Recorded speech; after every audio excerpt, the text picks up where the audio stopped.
survey around my community, because it is especially carried out to help my community. You know, one by one makes a bundle, so I have to begin with my community first before I enter into that Uganda or maybe Kampala, right? So in the community of Musalia West, where I come from, we have realized that the most helpless group of people is the youth and the young mothers. And so we have come up with this project to aid on the uplifting and improving on their work as well as their standards of living. So that is the introduction of my project.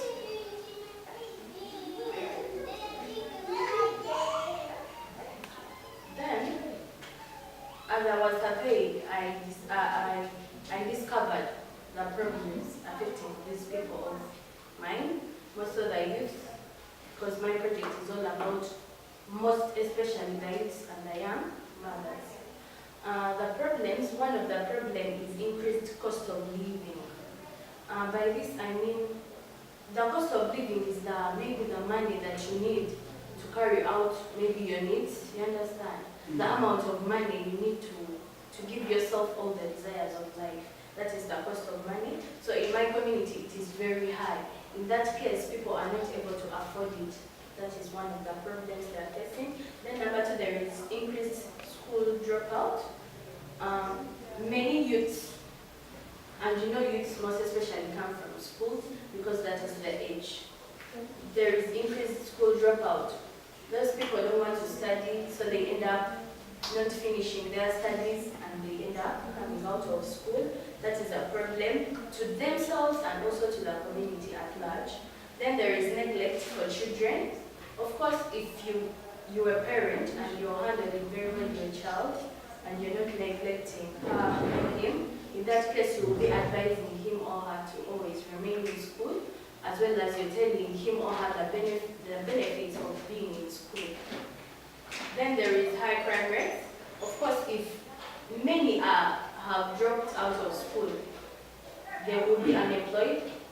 In that case, they will have to commit crimes to manage their standard of living, like stealing, killing, robbery, and which is a problem to our community. Then there is unemployment. Of course, if you come out of school and then you not attain anything like knowledge that will help you begin yourself a job, or maybe if you have no connection to where you can get a job, that is a problem. Therefore, when you're unemployed, there will be very many temptations like stealing. Of course, those are crimes.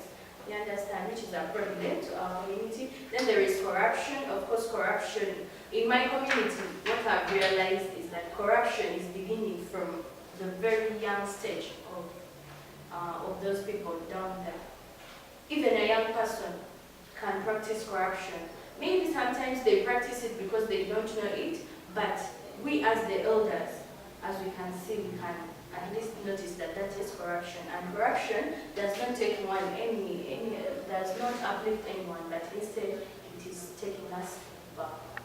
Then there is poverty. Of course, poverty is everywhere.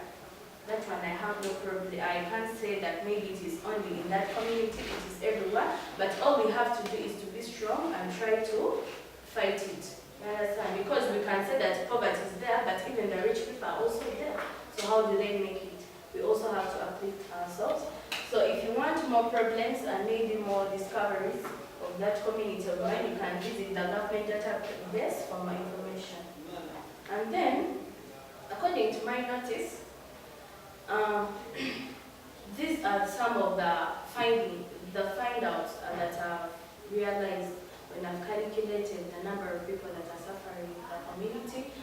When you look at the percentage of the youth and the elders, when you look at the youth, they are 88%, and the elders, they are 12%.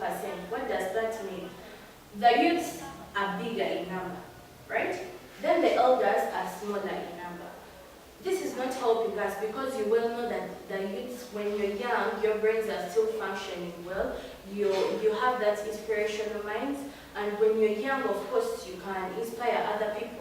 And also young people, they have those brains of introducing something new, discovering. They still have that energy.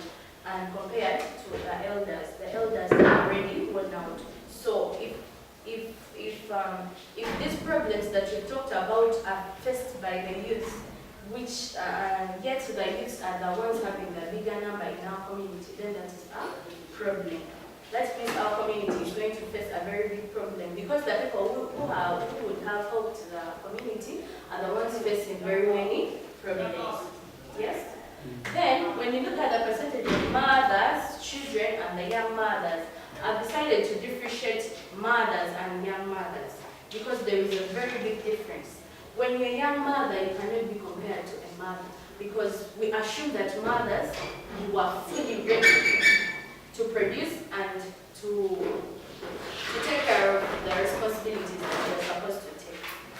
So when you look at let me begin with the mothers. The mothers are 22%.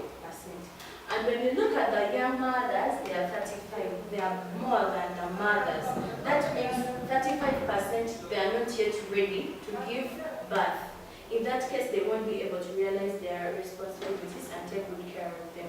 Now, when you look at the children, they are 43%. In that, because one mother sometimes, some mothers give birth to twins, triplets, you understand? So you cannot compare their number with the mothers. Of course, it has to be high. So if the children are high, the number of the children is high, and the mothers that are supposed to take care of them, first of all, they are underage, and second of all, they are few than the children, then that will be a problem.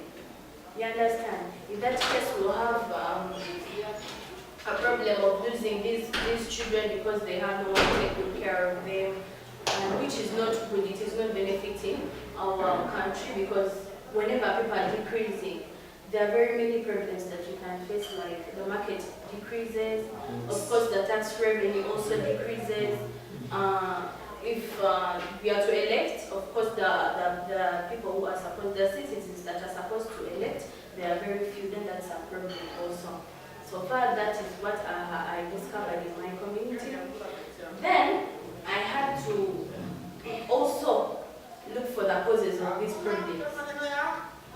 Because even if you get to know the problem and you don't know its cause, then that's nothing. You have to know first of all its cause, and then you will have to destroy it. Then these causes, I realized there is laziness in my community. First of all, the youth, especially because they are the ones who forced me to come up with this project. The youths, they are lazy. They love leisure, yes. In that, when they love leisure, they cannot have those minds of working. And then they love resting. All that is laziness. Then there is low levels of education. In case you're a school dropout, of course, your level of education is not the same as the one who completed. Maybe if you dropped out of school when you're in Form 4, you cannot be the same as the one who dropped out maybe in Form 6. Though you're all school dropouts, but the knowledge and the skills you acquired, they differ somehow. Yes. So the low levels of education, of course, if you don't have all that education that you need to keep your standard of living well, of course you will be in a poor state. You understand? Then there is lack of inspiration and motivation. In my community, I saw that, and you well know that if someone is inspired, that someone cannot expire. Because when I'm coming down and I go to see someone who maybe has got a feature that I admire, of course I get inspired and try to be like that person. So in that case, if I'm not motivated and inspired, I'll have nothing to do for myself because I want to be supported. You get? So in my community, there is lack of inspiration and motivation, and which is leading to the failure of our youth. And yes. Then there is the ignorance of parents about their responsibilities. In this sense, we have the young mothers. They are very ignorant about the way they should look after their children, what they are supposed to do, what they are supposed to talk to their children, because you can be a parent, but not a good one. You just have that title that you're a parent because you gave birth, but you're not a good mother. So we need to advise those people and tell them what they're supposed to do and teach them how they're supposed to do it, right? Then there is a problem of poor family background. We all know that charity begins at home. And what you portray to the community shows that's where you're coming from and what maybe you are trained to understand. Though at times that thing is not good because at times even children themselves, they also have control of themselves. So maybe a parent told him something and then he as himself decided to teach himself another thing due to other things he is doing. One more poor family background. So poor family background. So in case your family background, since you've said that charity begins at home, at times our families also affect us. Yes, we have to work hard as we ourselves, but at times when your family background is not good, you're also not supported unless otherwise.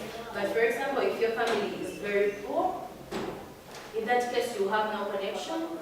Because if you're poor, that's why I advise some people, if you know you're poor, please try to befriend those people who are rich and more wealthy. You understand? Because you get connection and help out yourself.